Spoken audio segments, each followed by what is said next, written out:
Assalamualaikum warahmatullahi wabarakatuh. Apakah suara saya terdengar?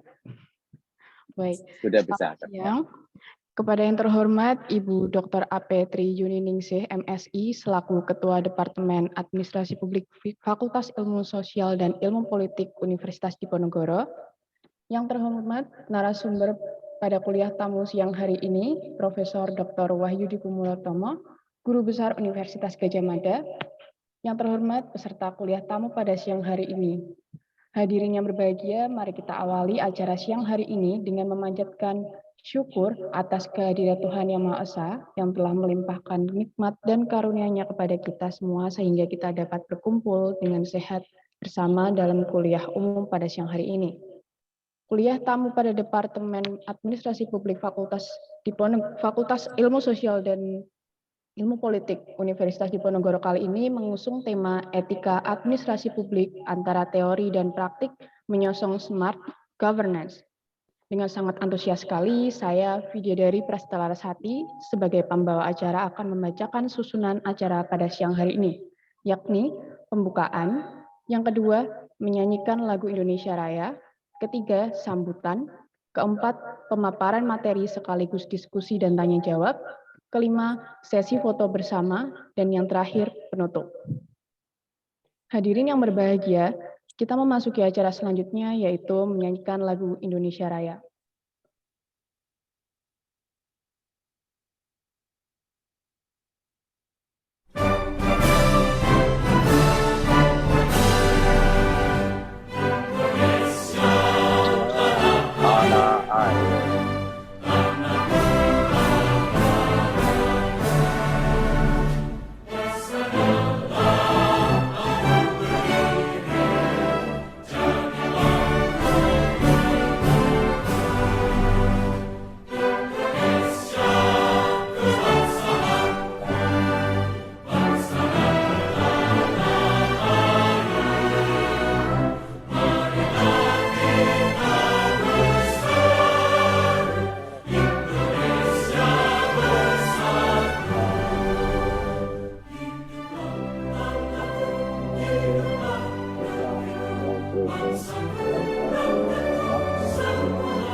Baik, terima kasih. Acara selanjutnya yakni sambutan yang akan disampaikan oleh Ibu Dr. AP Tri Yuningsih, MSI, selaku Ketua Departemen Administrasi Publik Fakultas Ilmu Sosial dan Ilmu Politik Universitas Diponegoro. Kepada Ibu Yuni, dipersilakan. Bismillahirrahmanirrahim. Assalamualaikum warahmatullahi wabarakatuh. Salam sehat untuk semua. Puji syukur kehadirat Allah Subhanahu wa Ta'ala, pada siang hari ini kita bisa bersama-sama bertemu dalam forum virtual kuliah dosen tamu yang berjudul Etika Administrasi Publik Antara Teori dan Praktek Menyongsong Smart Governance. Yang pada siang hari ini terima kasih kepada Profesor Wahyudi Kumulotomo, pakar etika administrasi publik dari UGM, yang beliau adalah guru besar dari UGM. Sekali lagi terima kasih Prof. Di sela-sela kesibukan beliau berkenan untuk mengisi acara kuliah dosen tamu pada siang hari ini. Peserta untuk mata kuliah ini Prof, ini semuanya adalah peserta mata kuliah etika administrasi publik, yang kebetulan saya adalah pengampu mata kuliah tersebut. Ada yang dari mungkin peserta dari S1 maupun S2. Nah, itu mungkin sedikit informasi Prof, mengapa kuliah dosen tamu ini sengaja saya mengundang Prof, karena selama saya mengajar hampir 30 tahun. Sebenarnya saya ingin ketemu dengan Prof. Wahyudi untuk mengisi kuliah dosen tamu khususnya di mata kuliah etika ini. Jadi Prof. Wahyudi ini adalah idola saya, Prof. Saya dosen baru. Sekali lagi untuk pesertanya ini adalah mahasiswa S1 dan S2 khususnya yang mengambil mata kuliah etika administrasi. Tidak panjang kata, saya akan membuka langsung kegiatan kuliah dosen tamu dengan judul Etika Administrasi Publik antara Teori dan Praktek Menyusun Smart Governance yang nanti akan diisi oleh Profesor Wahyudi Kumartomo. Sebenarnya nanti untuk moderator Prof ini adalah Mbak Renata, tetapi karena Mbak Renatanya sedang ada kegiatan pelatihan, mungkin nanti akan menyusul dan saya sementara nanti akan menggantikan dari Mbak Renata. Demikian, terima kasih. Semoga nanti sampai selesai kita semua diberi sehat dan apa yang kita dapat di siang hari ini bermanfaat. Terima kasih kepada MC, saya kembalikan. Terima kasih Bu Yuni atas sambutannya. Acara selanjutnya, acara yang kita nantikan yaitu pemaparan materi. Penyampaian materi oleh narasumber akan dipandu oleh Ibu Dr. Apetri Yuniningsih MSI. Sebelumnya, kita akan melihat CV dari Ibu Dr. Apetri Yuniningsih MSI selaku moderator kita pada siang hari ini.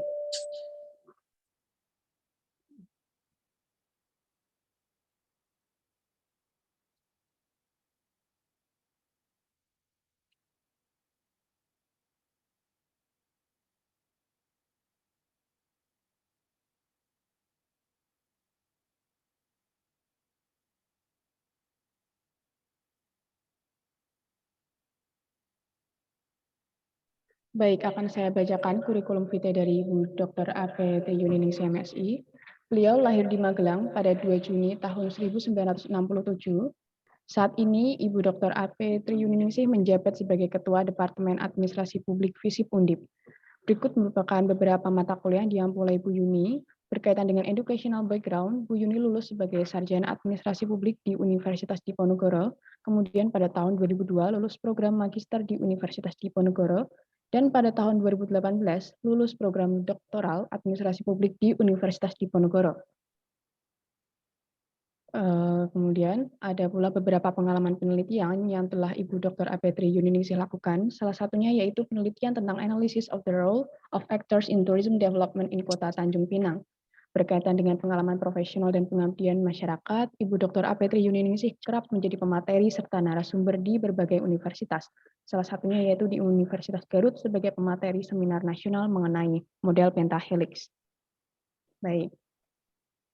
Saya sekaligus akan membacakan CV dari narasumber luar biasa kita pada kuliah tamu siang hari ini, Profesor Dr. Wahyudi Kumartomo.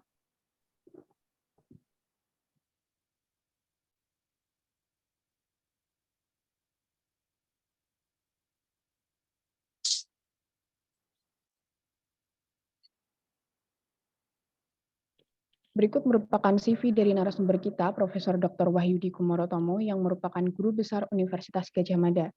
Profesor Dr. Wahyudi Kumartomo lahir pada tanggal 19 Desember 1964. Beliau menyelesaikan sarjana administrasi publik di Universitas Gadjah Mada pada tahun 1986. Kemudian pada tahun 1994, beliau lulus program Master in Public Policy di Universitas Singapura. Pada tahun 2007, beliau lulus sebagai Doctor of Philosophy di Universitas Sains Malaysia. Berikut dapat kita saksikan bersama aktivitas akademik Profesor Dr. Wahyudi Kumartomo. Beliau kerap menjadi pembicara, presenter, panelis, maupun partisipan dalam berbagai seminar, konferensi, dan workshop, baik di tingkat nasional maupun internasional. Pada tahun 2021, beliau pernah menjadi presenter dalam konferensi internasional dengan judul We See the World in 2020, Tamkang University of Taiwan and Gadjah Mada University of Indonesia. Beliau juga pernah menjadi presenter dalam International Conference on Public Policy di Barcelona pada tahun 2021. Profesor Dr. Wahyudi Kumartomo mengampu beberapa mata kuliah seperti Public Finance and Taxation Policies, Electronic Governance, dan juga mata kuliah Development Administration. Beliau mengajar pada Universitas Gadjah Mada dan Amikom. Tak hanya itu, Profesor Dr. Wahyudi Kumartomo juga mengajar di Departemen Dalam Negeri, Departemen Sosial, Departemen Pekerjaan Umum, dan Departemen Pertambangan dan Energi. Berikut dapat kita saksikan bersama di layar berbagai penelitian serta publikasi Profesor Dr. Wahyudi Kumarotomo, baik di tingkat nasional maupun internasional dari tahun 1989 hingga 2021. Salah satunya pada tahun 2021 yaitu penelitian mengenai Community Initiative Against the Impact of Pandemic, serta di tahun yang sama yaitu sebagai co-editor dalam penelitian yang berjudul Toward a Developed Indonesia in 2045. The Recollection of Gadjah Mada University Professor Tax, Social and Humanity Aspect. Baik, demikian CV dari moderator dan narasumber kita pada siang hari ini. Selanjutnya, acara saya serahkan kepada moderator Ibu Dr. AP Tri Yuniningsi MSI. Persilakan.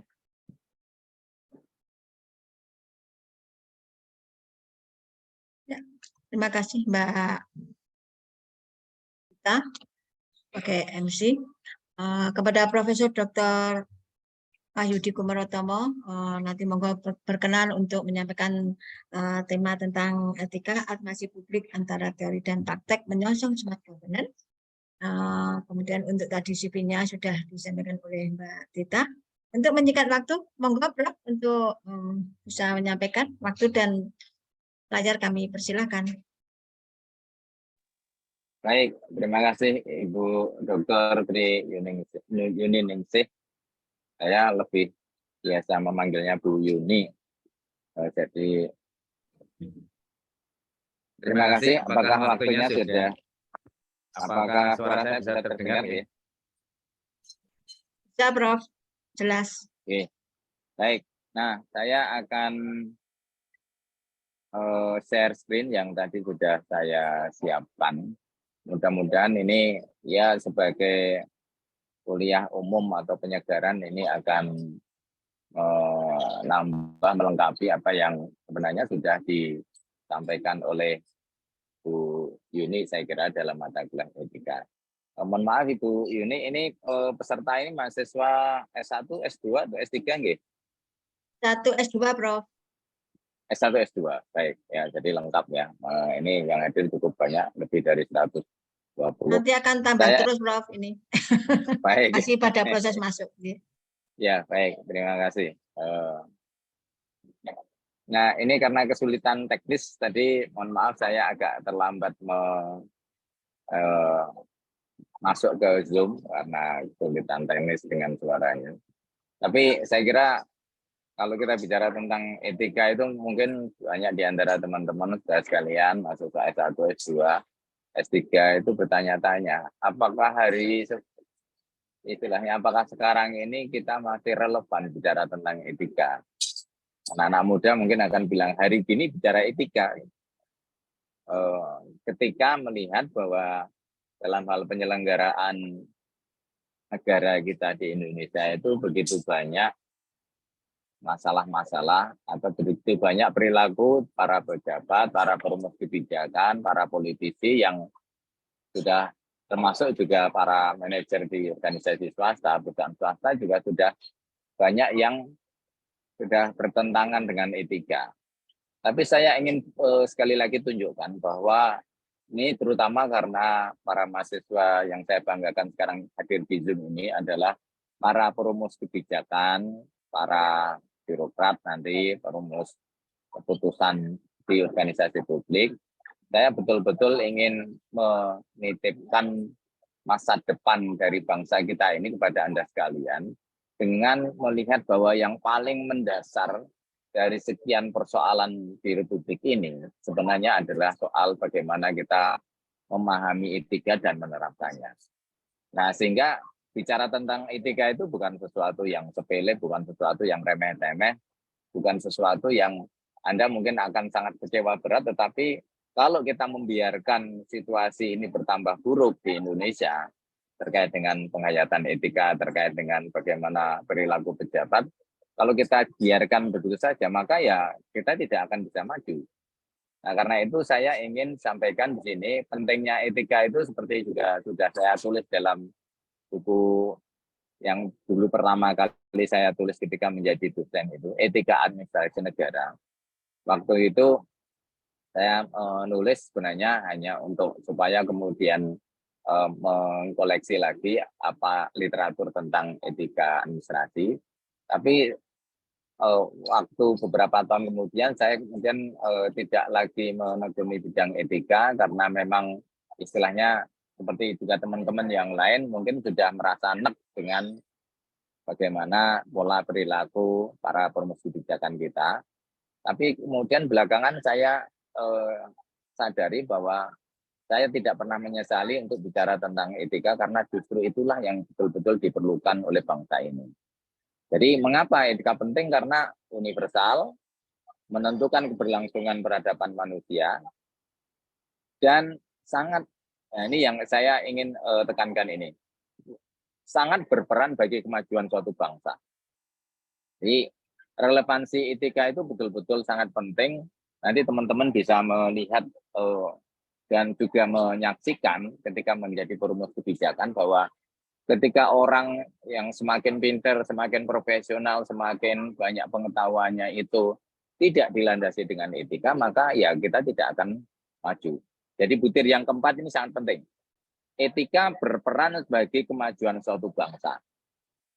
Nah, Anda mungkin akan melihat, wah ini buktinya nggak bisa ditunjukkan secara langsung, tapi coba Anda lihat di sini. Saya punya bukti kalau kita bicara tentang GDP saja, kemakmuran dari sebuah bangsa. Ini saya bandingkan GDP dari negara Jepang dan Filipina. Pada tahun 50-an, 60-an, Jepang dan Filipina itu hampir sama ekonominya. Nah, tetapi tahun 70-an meningkat tajam gitu. Saya mungkin perlu membuat menggunakan laser pointer sini. Nah, pada tahun 70-an di sini, Jepang itu yang warna merah itu melejit tajam dan kemudian walaupun belakangan agak turun, tapi tetap ada di atas. Sementara itu Filipina selalu ada di peringkat bawah, walaupun dulu itu kira-kira starting point-nya itu sama antara Filipina dan Indonesia dan Jepang. Jadi pertanyaannya adalah, apakah ini ada hubungannya dengan kecerdasan kedua bangsa itu? Saya tidak percaya itu karena banyak juga orang Filipina yang pinter-pinter. Apakah ini ada hubungannya dengan kultur? Apakah misalnya saja karena Filipina itu orang suka mabuk?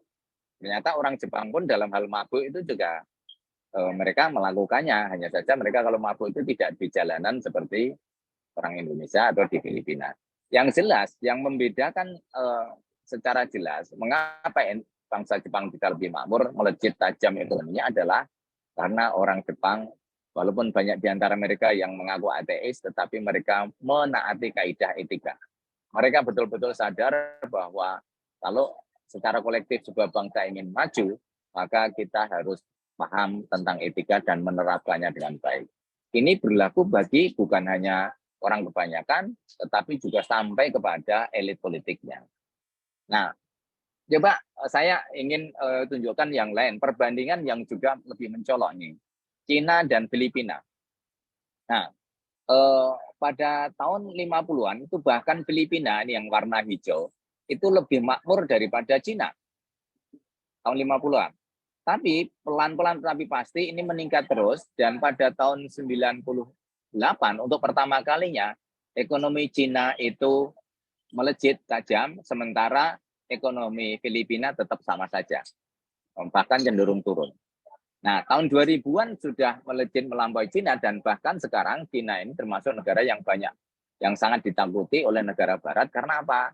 Mereka berhasil menanamkan etika secara baik, mereka mendapatkan pemimpin yang lebih jujur, lebih punya komitmen, lebih punya integritas. Dan intinya apa? Mereka lebih memahami etika dan menerapkannya dengan baik. Jadi sekali lagi, bicara tentang etika itu bukan main-main. Ini sesuatu yang sangat mendasar dan tentu saja harus diterapkan dengan baik. Jadi teman-teman sekalian, Anda mahasiswa S1, S2 yang nanti akan menjadi perumus kebijakan dalam banyak sektor di pemerintah pusat maupun daerah, coba betul-betul Anda ingat kenyataan ini atau fakta-fakta ini. Kalau kita ingin maju, maka mau tidak mau kita harus membekali bangsa ini sejak awal dengan kaidah-kaidah etika dan penerapannya dengan baik. Nah, jadi seperti saya katakan tadi, sayangnya Indonesia itu dalam hal penerapan etika masih kurang bagus. Nah, tadi saya juga menyebutkan etika itu berperan dalam menentukan kemakmuran ekonomi rakyat, menentukan kemajuan bangsa. Saya sudah tadi tunjukkan dari indikator GDP. Nah, saya juga perlu menyampaikan di sini bahwa kalau kita ingin maju, kita itu sebenarnya harus menyelesaikan PR yang utama, yaitu masalah kaidah etika. Saya cantumkan di sini contoh dua bangsa yang sebenarnya sudah sangat tua, lebih dari 2000 tahun, umur bangsa India dan bangsa Mesir, tetapi mereka tetap terbelakang ini. Tanda-tanda kemiskinan di India masih tampak, di Mesir juga tampak. Nah, sementara itu sebaliknya, ini adalah bangsa-bangsa yang baru. Artinya bangsa yang mungkin menjadi negara itu Singapura itu baru merdeka tahun 57. Kanada itu juga baru 50 tahun belakangan, Australia, dan sekarang kita lihat Cina. Baru 150 tahun belakangan ini membangun. Tetapi mereka sekarang menjadi bangsa yang maju, bangsa yang makmur. Nah, apa masalahnya? Sekali lagi, saya bisa tunjukkan bahwa di negara-negara yang terbelakang sampai sekarang ini, India, Mesir, mungkin sebagian di Timur Tengah, mungkin sebagian ada di Asia Tenggara, ini karena bangsa mereka belum berhasil mengerjakan PR di rumah mereka sendiri. Pekerjaan rumahnya apa? Supaya bisa menanamkan nilai etika di dalam penyelenggaraan negara. Jadi inilah yang kemudian saya ingin dengan demikian menunjukkan betapa pentingnya kita membahas etika itu. Bangsa-bangsa yang maju seperti Jepang, seperti Swiss, seperti negara-negara yang lain itu memiliki kaidah etika yang lebih baik. Kadang-kadang ironisnya kaidah etika itu tidak selalu bergantung kepada pemahaman mengenai agama. Ya, orang Indonesia banyak yang religius, banyak yang kelihatannya rajin ke masjid, rajin ke gereja. Tapi jangan-jangan mereka tidak menerapkan agamanya dengan baik. Karena yang lebih penting itu sebenarnya selain norma agama, itu adalah norma etika. Jadi betul-betul agama itu dijadikan sebagai keyakinan untuk berbuat baik, untuk memelihara integritas. Nah, sayangnya ini belum kita dapatkan sehingga kalau kita membandingkan bagaimana negara maju pola perilaku politisinya dengan pola perilaku politisi di negara berkembang seperti di Indonesia, kita masih harus prihatin bahwa itu belum betul-betul kondusif. Saya tunjukkan ini misal saja. Ini adalah John Perzel di salah seorang anggota istilahnya DPR lah kalau di Indonesia, anggota Kongres di Amerika Serikat yang dia kedapatan korupsi.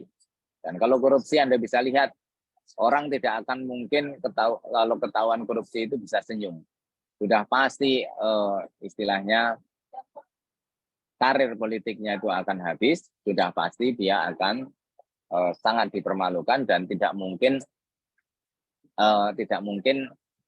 dia bisa betul-betul kembali ke karir politik sebelumnya seperti halnya kalau sebelum ketahuan korupsi. Tapi bagaimana di Indonesia? Koruptor di Indonesia masih bisa ketawa di depan TV. Ini saya kira sudah pernah baca beritanya tahun 2000-an awal dulu.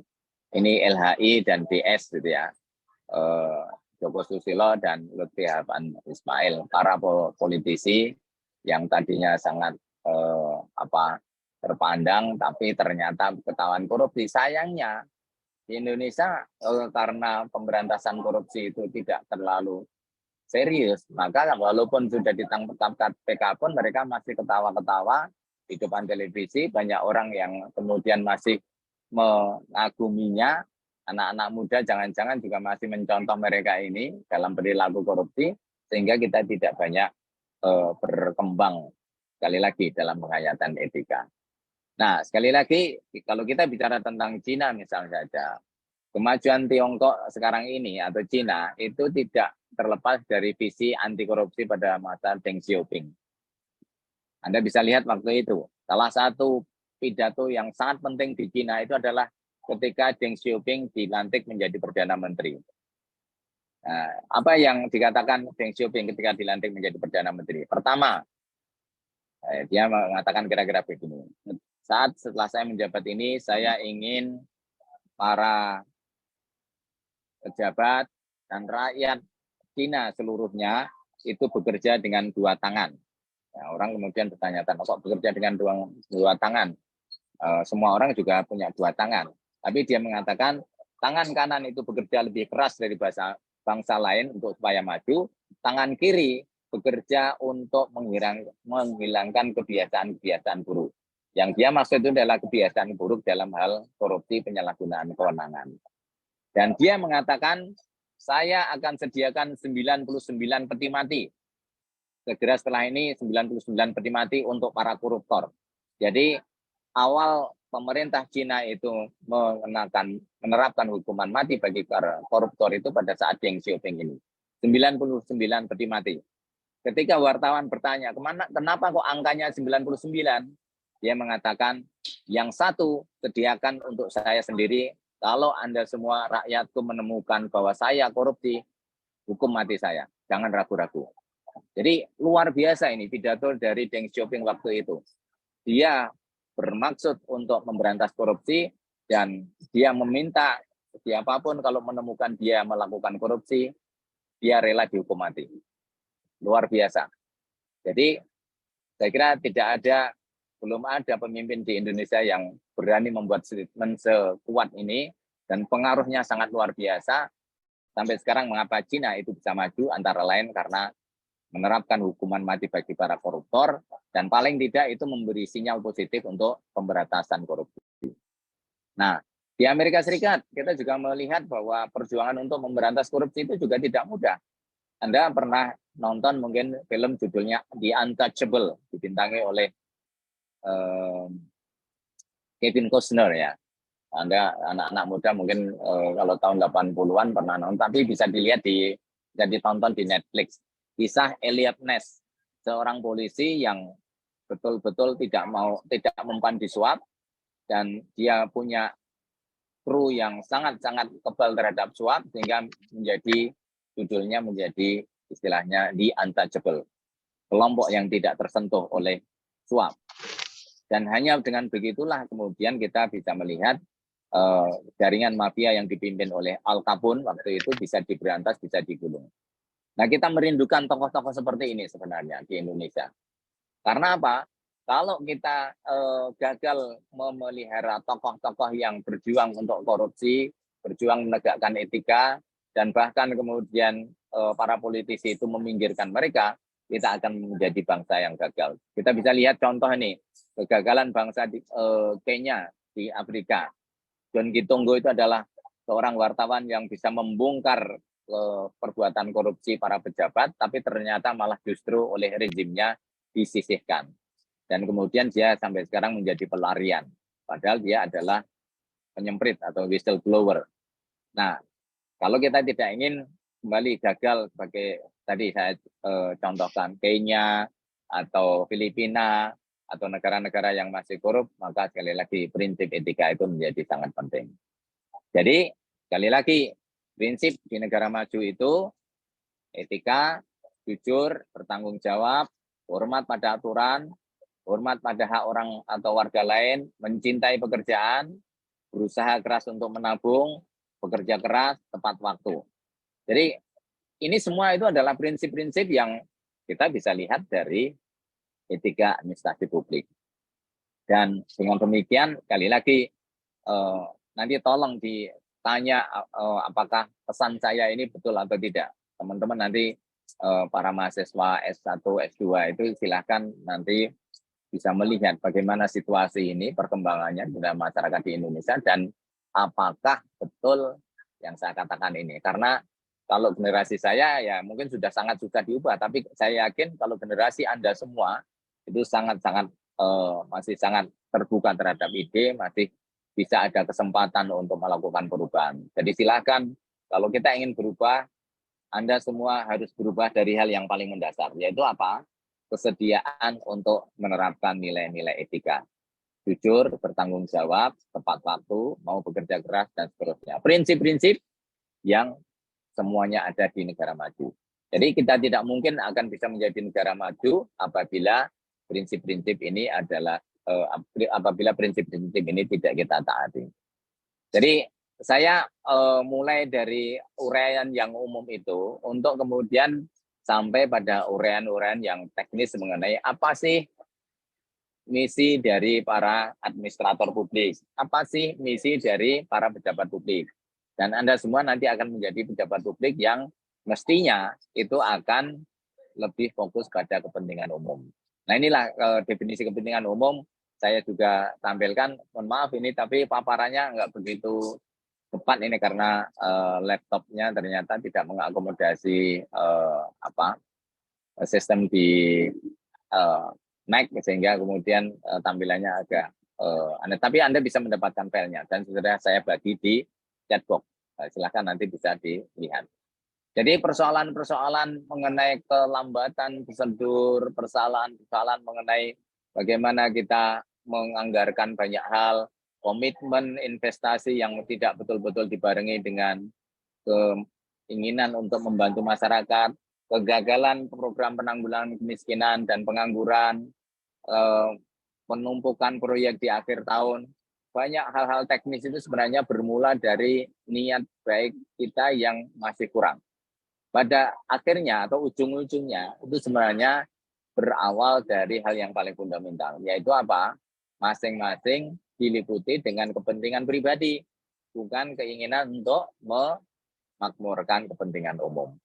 Jadi kalau kita bicara tentang kebijakan publik di Indonesia, ini juga menjadi persoalan umum. Jadi 5 ini yang saya tunjukkan. Pertama, anggaran publik itu misalnya saja belum masuk dalam kategori istilahnya anggaran yang sesuai atau sejalan dengan kepentingan publik.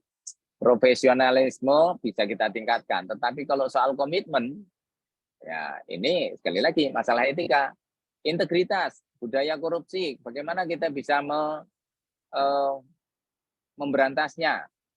Saya kira teman-teman mahasiswa S1, S2 sekarang ini sudah terekspos dengan cerita tentang anaknya Rafael Alun di Ditjen Pajak atau anaknya Inspektur Jenderal di Sumatera Utara tempo hari, yang ternyata karena ayahnya korup, anaknya juga kemudian ikut-ikutan melakukan perilaku yang menerabas aturan, ya istilahnya pamer kekayaan, flexing istilahnya anak-anak sekarang itu pamer. Dan karena itu kemudian kita melihat bahwa persoalan-persoalan inilah yang menjadi dasar dari istilahnya kelemahan di dalam sistem administrasi negara kita di Indonesia. Jadi sanksi hukum yang tadi saya tunjukkan kalau di China itu sangat-sangat konsisten, di Indonesia ternyata masih terlalu ringan, kita masih terlalu toleran pada berbagai macam korupsi di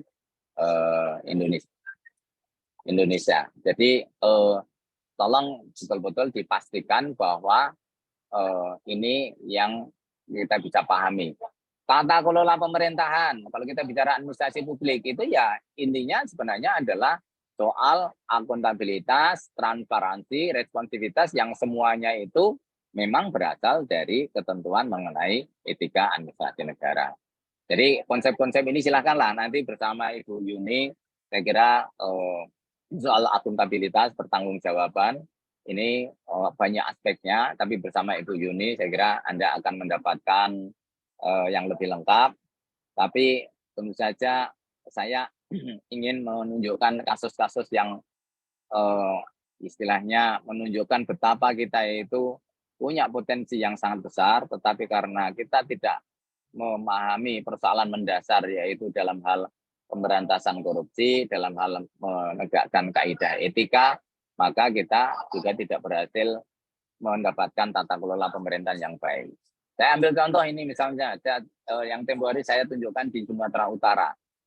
Pejabat korupsi di Sumatera Utara itu istilahnya korupsi paripurna. 3 kali gubernur ganti dan selalu tersandung masalah korupsi. Sejak dulu Pak Samsul Arifin, diganti Gatot Pujo Nugroho, diganti oleh Tengku Eri Nurdin, dan ketika melakukan korupsi itu seperti sudah korupsi berjamaah.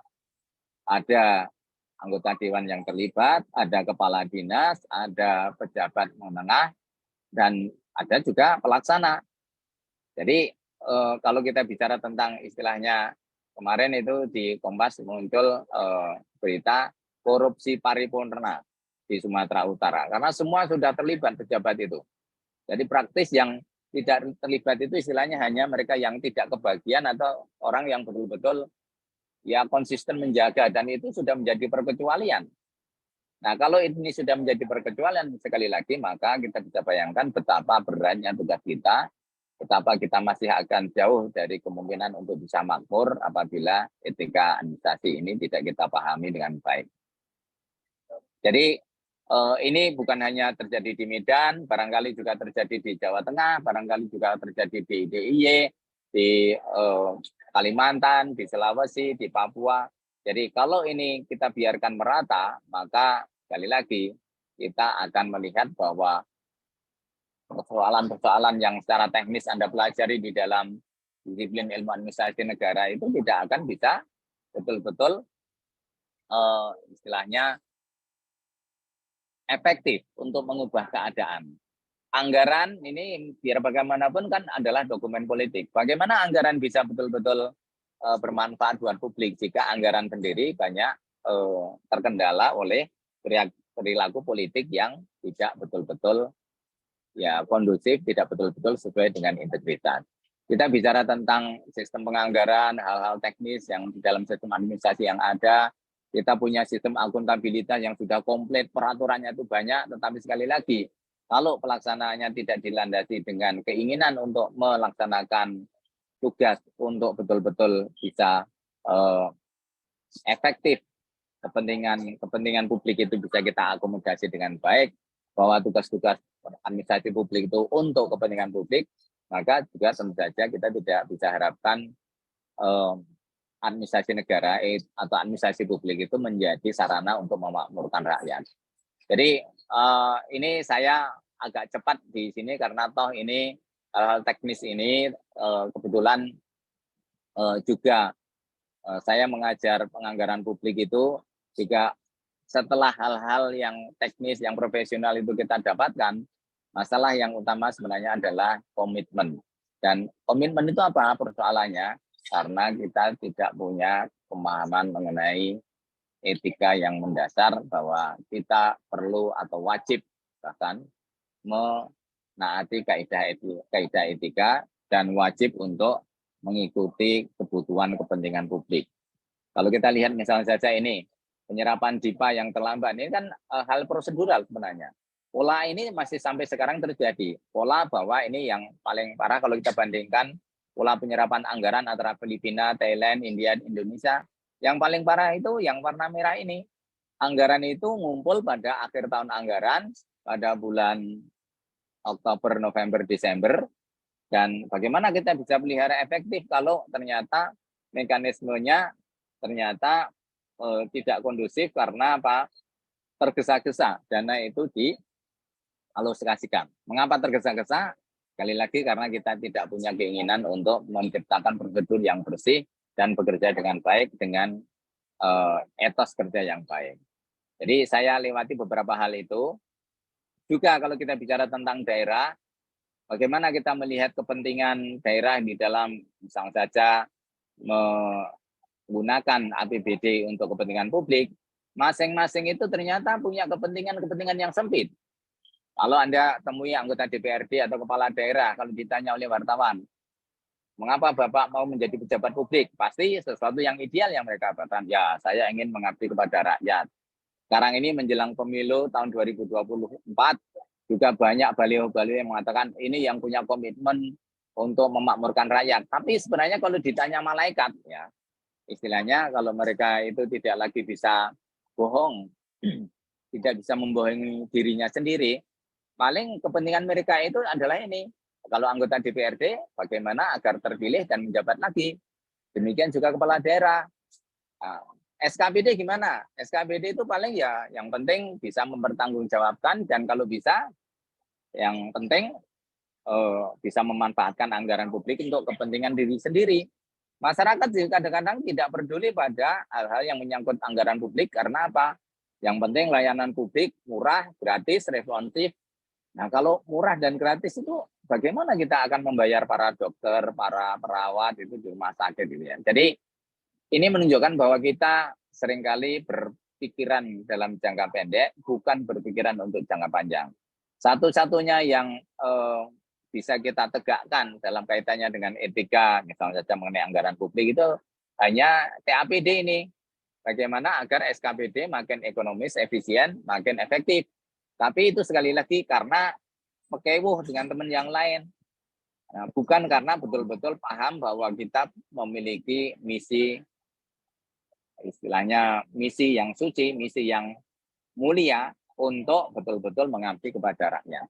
Nah, jadi kalau kita bicara tentang hal teknis mengenai bagaimana anggaran dialokasikan, bagaimana keuangan dipertanggungjawabkan, dan nanti kita bicara tentang hal-hal mengenai etika itu ada hubungannya juga dengan mata kuliah yang lain. Nah, silakan nanti teman-teman bisa melihat bagaimana Pemda provinsi itu kalau bicara tentang transparansi itu mereka betul-betul mengatakan ya kami sudah transparan. Buktinya apa? APBD sudah ada di dalam website gitu misalnya saja. Tapi yang ada di dalam website itu apa? Struktur pokoknya, bukan detailnya. Di DKI Jakarta tempo hari ditemukan misalnya saja anggaran yang menggelembung sangat besar untuk membeli lem IKI bond istilahnya, membeli ATK. Nah, sampai miliaran. Jadi bayangkan coba, kalau untuk membeli ATK saja sampai 83 miliar, apa yang dibeli itu? Dan apakah betul itu kebutuhan rakyat? ATK itu alat tulis kantor ya. Jadi sekali lagi, kelihatannya transparan di awal, sama seperti ini di Sumatera Utara ini. Saya tempo hari berdebat dengan para pejabat di Amerika, di Sumatera Utara, ketika membicarakan tentang kami ini kurang transparan apa. Kami toh sudah membuat struktur anggaran pokok APBD di dalam website dan masyarakat bisa mengetahuinya. Masalahnya adalah yang dimuat di dalam website itu adalah hal-hal yang sangat umum, yang masih dalam praktek itu ketika diimplementasikan masih bisa dipiak-kiuk dalam bahasa Jawanya, bahasa Semarangnya ya, masih bisa disiasati, dan itulah yang menjadi sumber penyalahgunaan kewenangan anggaran. Jadi KUA dan PPAS sudah disetujui oleh anggota Dewan dan Gubernur atau Bupati dan anggota DPRD Kabupaten Kota, tapi ternyata itu masih formalistik istilahnya. Dalam pelaksanaannya itu RKA SKPD itu masih banyak disalahgunakan. Jadi itulah yang menjadi persoalan kita di banyak pemerintah baik di tingkat provinsi maupun kabupaten kota. Saya ingin tunjukkan itu fakta yang nanti Anda mungkin akan bisa lihat. Ini sebuah contoh belanja APBD Kabupaten Kendal. Tahunnya mungkin agak lama karena memang saya waktu itu saya paparkan di Solo Tigo itu ya. Coba waktu itu bukan anggota DPRD, Bupati Pak Hendi Budoro itu kedapatan melakukan korupsi. Ini salah satu kabupaten di Jawa Tengah ya. Mohon maaf saya sebutkan karena supaya sekedar untuk bagi kita untuk belajar. Jadi Bupati ini ditangkap dalam penyalahgunaan APBD dan penangkapan itu sebenarnya sudah sangat terlambat karena apa? Kalau kita bisa memastikan bahwa SDA atau inspektorat itu bisa mendeteksi sejak awal, itu sudah kelihatan kok dari struktur anggarannya. Coba di sini misalnya saja Anda bisa perhatikan struktur anggaran di sebuah kabupaten Kendal yang hanya 1,7 triliun, ternyata belanja untuk bupati dan wakil bupati itu sampai 1,3 triliun. Jadi bayangkan, dari 1,7 triliun, 1,39 triliun diantaranya sudah dibelanjakan untuk bupati dan wakil bupati. Sehingga yang lain-lain itu sebenarnya hanya tinggal sisa-sisa saja. Pendidikan ini masih banyak karena daerah khawatir bahwa 20% sesuai dengan ketentuan undang-undang itu tidak bisa terpenuhi. Nah, sekali lagi, hal teknis ini sebenarnya bisa diatasi apabila kita memang betul-betul bisa menjamin para pemimpin daerah itu punya komitmen yang lebih kuat di dalam mendorong perubahan di antara pemerintah daerah. Bapak Ibu dan saudara sekalian, itu yang saya ingin sampaikan sebagai pemicu diskusi. Ini mohon maaf, kuliah di akhir pekan ini mungkin tidak perlu terlalu panjang karena toh Anda sedang juga sebagian menikmati akhir pekan, tetapi saya betul-betul ingin menyampaikan hal yang tadi di awal sudah saya sampaikan. Etika ini benar-benar sangat penting karena sangat relevan bagi kemajuan suatu bangsa, dan kita hanya bisa menjadi bangsa yang bermartabat, bangsa yang disegani oleh bangsa lain, bangsa yang maju apabila para pejabatnya itu bukan hanya memperbaiki diri dalam hal profesionalisme, tetapi juga memperbaiki diri dalam hal prinsip-prinsip etika. Nah, prinsip-prinsip etika itu tadi sudah saya singgung sebagian soal bagaimana kejujuran dan integritas, bertanggung jawab, mencintai pekerjaan, termasuk di dalam hal ini sikap profesionalisme, termasuk di dalam pengalokasian anggaran. Anda mendapatkan banyak mata kuliah di program administrasi publik ini pada intinya, tapi sekali lagi semua hal ilmu yang Anda dapatkan itu tidak akan banyak bermanfaat apabila Anda tidak sadari betul bahwa misi Anda yang utama adalah untuk memakmurkan rakyat. Apabila Anda tidak melandasi diri dengan kepercayaan yang kuat bahwa etika itu betul-betul harus diperhatikan, karena inilah yang akan menentukan kemajuan bangsa kita. Baik, saudara sekalian, Bapak Ibu, dan khususnya para mahasiswa yang saya banggakan, ini tampaknya sudah begitu banyak yang masuk. Ini ada 187 mahasiswa peserta di dalam kuliah ini. Tapi saya akan kembalikan kepada Ibu Moderator. Barangkali ada sesuatu yang ingin disampaikan, bisa secara langsung atau secara online, saya persilahkan. Terima kasih atas perhatiannya. Waktu saya kembalikan kepada moderator. Assalamualaikum warahmatullahi wabarakatuh. Waalaikumsalam warahmatullahi wabarakatuh. Terima kasih Prof. Wahyudi. Jadi apa yang tadi disampaikan berkaitan dengan apa itu etika. Kalau secara prinsip, dasar-dasar dari apa itu etika, apa itu prinsip-prinsip. Kami salah satunya menggunakan referensinya Prof. Wahyudi yang etika administrasi negara ya Prof, yang bukunya waktu itu ya, dan itu masih banyak yang relevan. Memang ada beberapa buku baru yang sebenarnya kita tunggu juga Prof. Kapan-kapan kita buat buku baru ya Prof. Terima kasih. Karena buku-buku tentang etika administrasi publik itu nampaknya masih kurang Prof. Dan saya kemarin juga membuat beberapa buku ajar maupun buku referensi tentang etika administrasi publik, dan itu insya Allah bermanfaat. Tetapi suatu saat semoga kita bisa menulis bareng ya Prof. Teman-teman sebelumnya. Ya Bu, monggo Bu. Sebelum pensiun kita manfaatkan nulis sebanyak mungkin Bu. Iya Prof. Ini sebelumnya ini hadir ada Prof.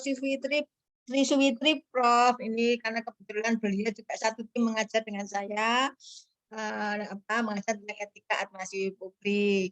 Apakah masih bergabung ya Prof. Tri Suwitri? Tadi ada sih. Tadi masuk nih, mungkin lagi apa, sholat atau apa. Kemudian ada tadi kalau beberapa dosen yang masuk juga, kemudian mahasiswa S1 dan S2 ya. Ya Bu, masih masuk Bu. Oh ya, saya pikir kemana kendala sinyal ini ya. Selamat ketemu Pak Prof. Prof. Bung Riyadi lahir batas Bu Prof. Sama-sama Prof, maaf lahir batin. Kami-kami. Tetap sehat Bu. Matur Prof. Fitri, ini bergabung di siang hari ini. Itu putranya Prof. Wahyu kan kebetulan asisten saya di mata kuliah di Untider. Oh, nggih. Mbak Anin ya. Mbak Anin, ya. Asisten saya dulu nggih. Ya, nggih, monggo dipun titip kemawon di Ya, Komunah. monggo. Prof. Selamat di Prof. Ye. Oke, matur nuwun Prof Fitri masih berkenan bergabung nih apa. Ini kan mahasiswa dikasih tugas Prof. Selain ini tadi mendengarkan apa yang disampaikan Prof, kemudian nanti kita akan diskusi. Mereka diberi tugas sehingga ini apa masuk dalam apa poin pengumpulan poin dalam penilaian Prof. Silakan kepada teman-teman yang akan apa, bertanya berkaitan dengan selama ini yang sudah disampaikan Prof Fitri maupun saya tentang etika administrasi publik. Nah, kalau kita bicara etika itu kemarin apa di awal kita nyampaikan itu apa itu etika, apa itu moral, apa itu mores gitu ya Prof. Nah, kemudian pada saat diskusi ramai sekali Prof. Bu, kenapa itu para pejabat publik sekarang kok seperti ini ya? Tadi disampaikan oleh Prof. Yudi berkaitan banyak kasus. Apakah itu mereka dulu tidak mendapatkan etika apa ya Bu? Nah, diskusi di kelas itu sering muncul juga seperti itu. Nah, silakan ini teman-teman. Ini kebetulan pas bertemu dengan Prof. Wahyudi, ayo kita diskusi tentang etika yang selama ini kita diskusikan di kelas, ya. Nah, sambil menunggu mereka pemanasan Prof ini mungkin masih menyusun pertanyaan. Biasanya kalau bertanya itu ternyata sulit ya pula. Bertanya itu sulit, menjawab sulit. Tergantung kita menguasai materi apa tidak kan begitu ya. Nah, jadi silakan teman-teman.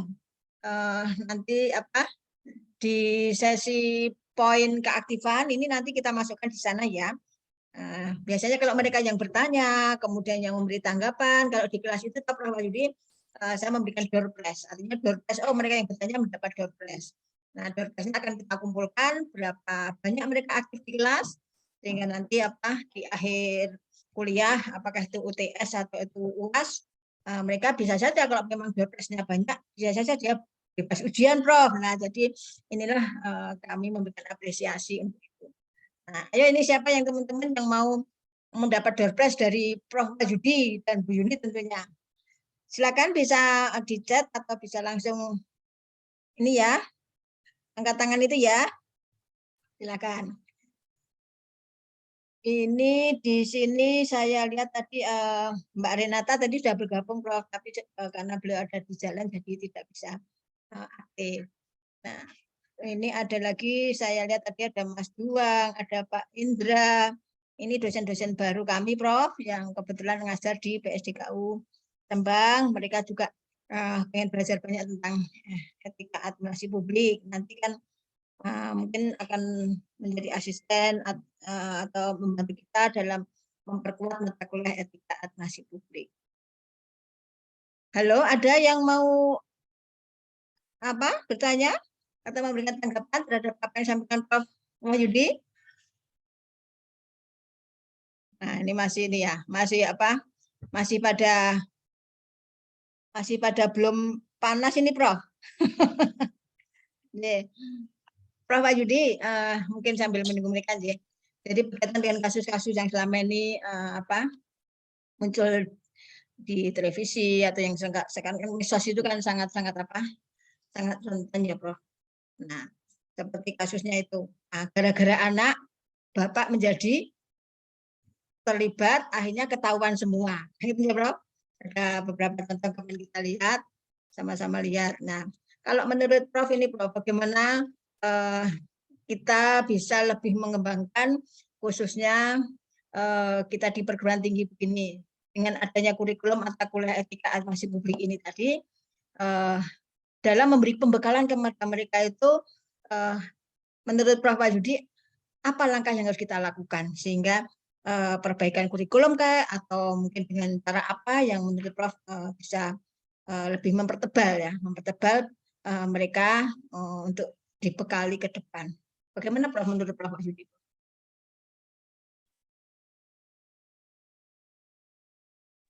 Suara saya masih terdengar Bu Yuni? Terdengar Prof. Oke, baik. Jadi inilah yang kita perlu prihatinkan. Tampaknya sekali lagi bekal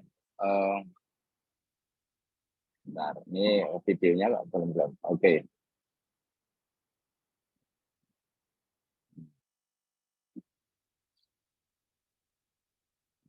Yang tadi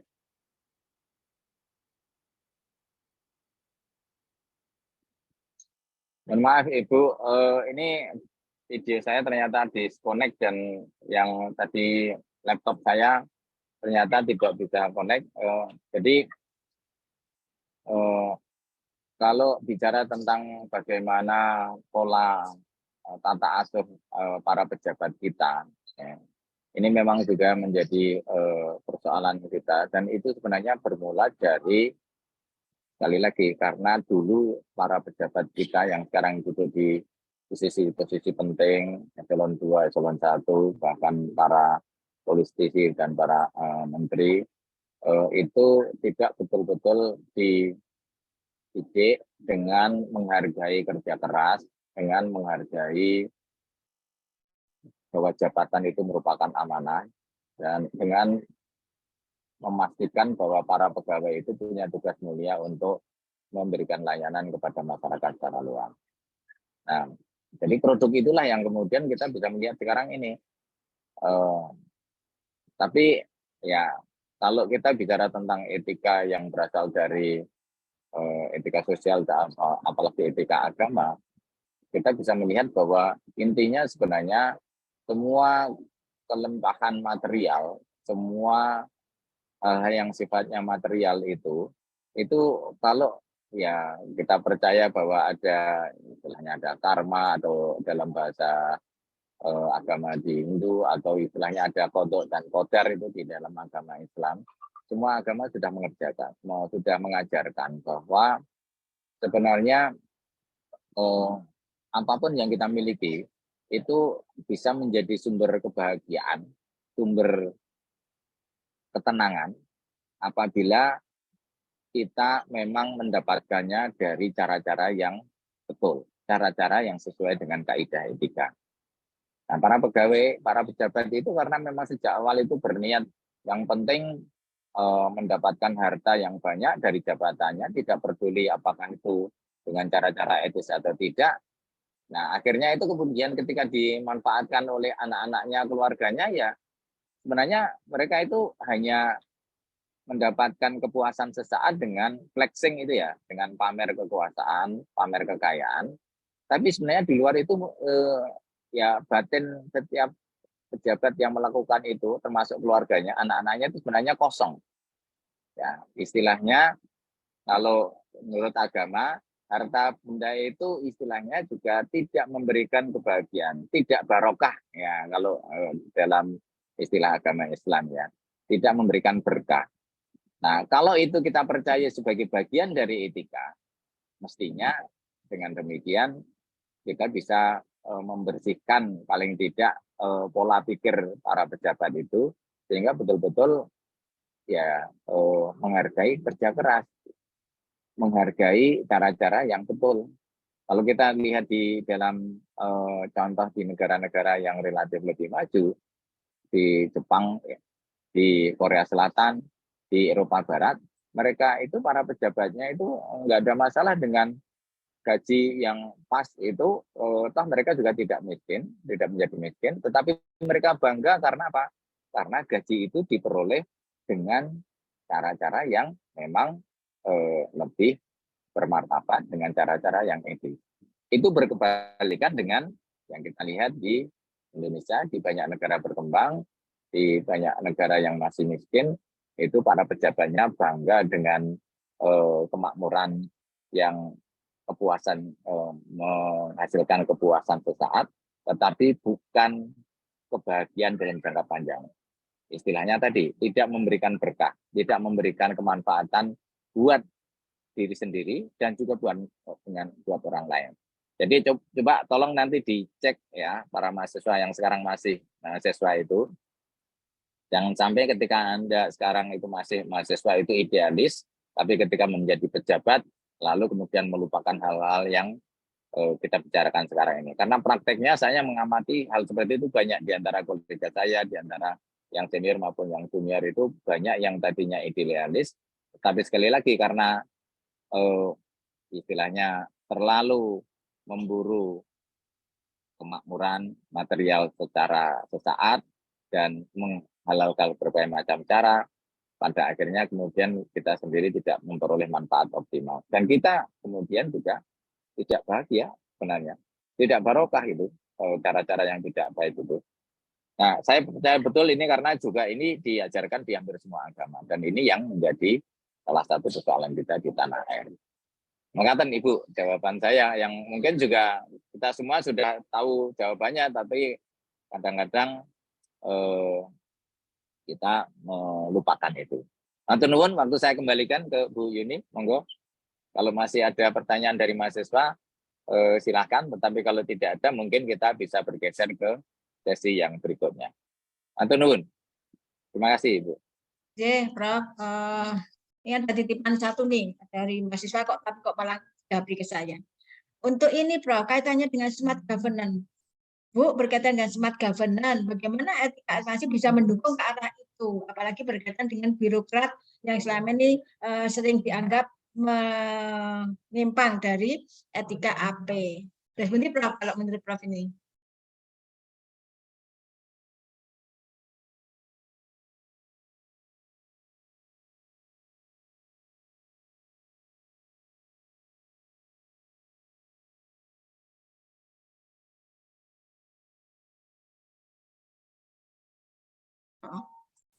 Speakernya masih mute, Prof.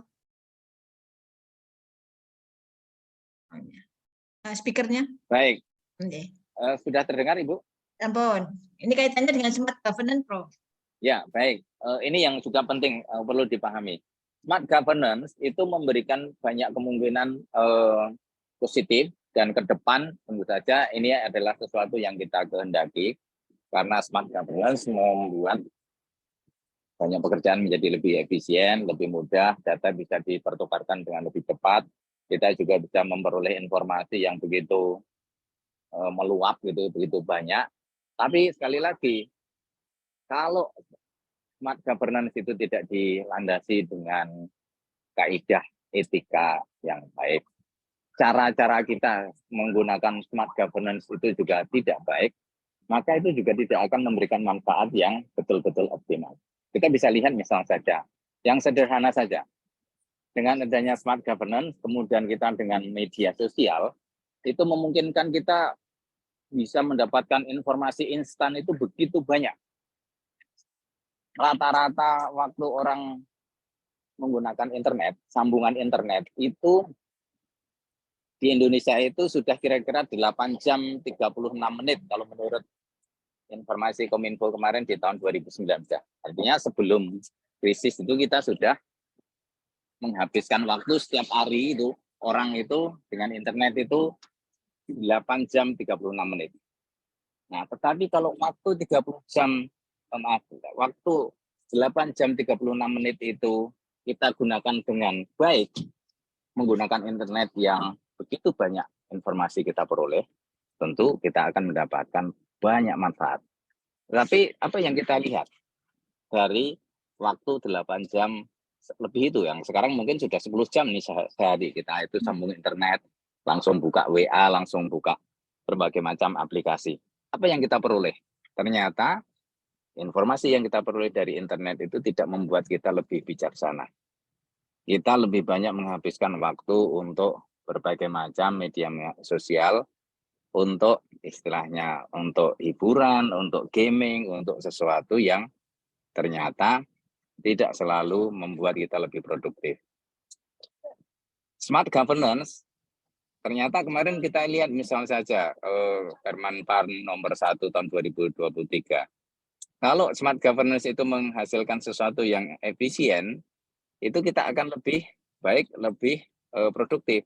Tetapi sekali lagi karena ternyata hanya infrastrukturnya yang kemudian kita kelola, sumber daya manusianya tidak, kita juga sambungan ke internet itu tidak disertai dengan literasi digital yang memang memadai, kita melihat yang nggak banyak manfaatnya kita dengan smart governance, dengan sambungan internet, dengan komputer yang ada di mana-mana, dengan begitu banyak ya istilahnya kemungkinan bagi kita untuk memanfaatkan informasi dari luar untuk pekerjaan kita itu kan banyak kemungkinan, tapi kita masih belum banyak memanfaatkan secara optimal.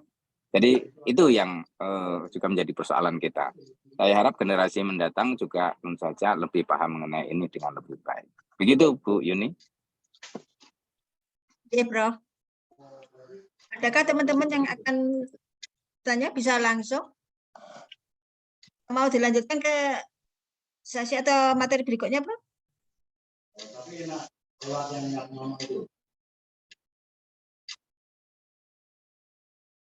Halo, speakernya. Oh ya. Oh, materi berikutnya itu masuknya dari dosen yang lain kan Bu? Nggih? Ini memang khusus spesial untuk Prof Wahyudi. Iya. Prof Wahyudi, tapi nggak apa-apa. Tapi Dalam ini mohon maaf Ibu, jadi kebetulan ya ini itu saya dalam posisi untuk kemudian ada beberapa komitmen. Jadi memang tadi saya bayangkan itu kira-kira jam 2:30 menit atau lebih awal itu saya bisa pindah ke pekerjaan yang lain gitu. siap. Nun sewu, ini kalau tidak ada pertanyaan lagi, sudah saya sampaikan paparannya. Nah, mudah-mudahan bisa menjadi bahan renungan. Kalau ada pertanyaan dari para mahasiswa, para dosen, para kolega di Undip, dan saya kira kita bisa nanti silakan bisa dikirim via chatbox atau menggunakan email atau nomor WA saya juga bisa dihubungi. Makasih Bu Yuni. Jadi mudah-mudahan ini walaupun sedikit sudah bermanfaat untuk nambah sesuatu di akhir pekan bagi para mahasiswa S1 dan S2 Undip. Ya, Prof. Oke, matur nuwun sangat Prof Wahyudi. Ini tadi juga memang ini sebenarnya spesial narasumbernya Prof Wahyudi. Tapi saya tadi maaf saya dibagikan dengan Bu Ola Prof. Apalagi mengisi tentang policy brief. Saya dengar ada info yang kami langsung kawal ya Prof. Iya Bu. Katanya itu Bu. Yang meninggal siapa? Saudaranya Ibu ya? Ipar kok ini ya. Saya sedang sebenarnya meluncur ke Semarang ini ke Kendal, ke Weleri gitu ya. Tapi nggak apa-apa. Ini istri saya sudah ada di sana Bu Arin. Jadi matur nuwun Bu Yuni. Matur nuwun Prof Wahyudi untuk waktunya. Salam untuk Ibu. Matur nuwun sama-sama. Kita akan akhiri ya Prof. Saya kembalikan dulu ke MC ya Prof.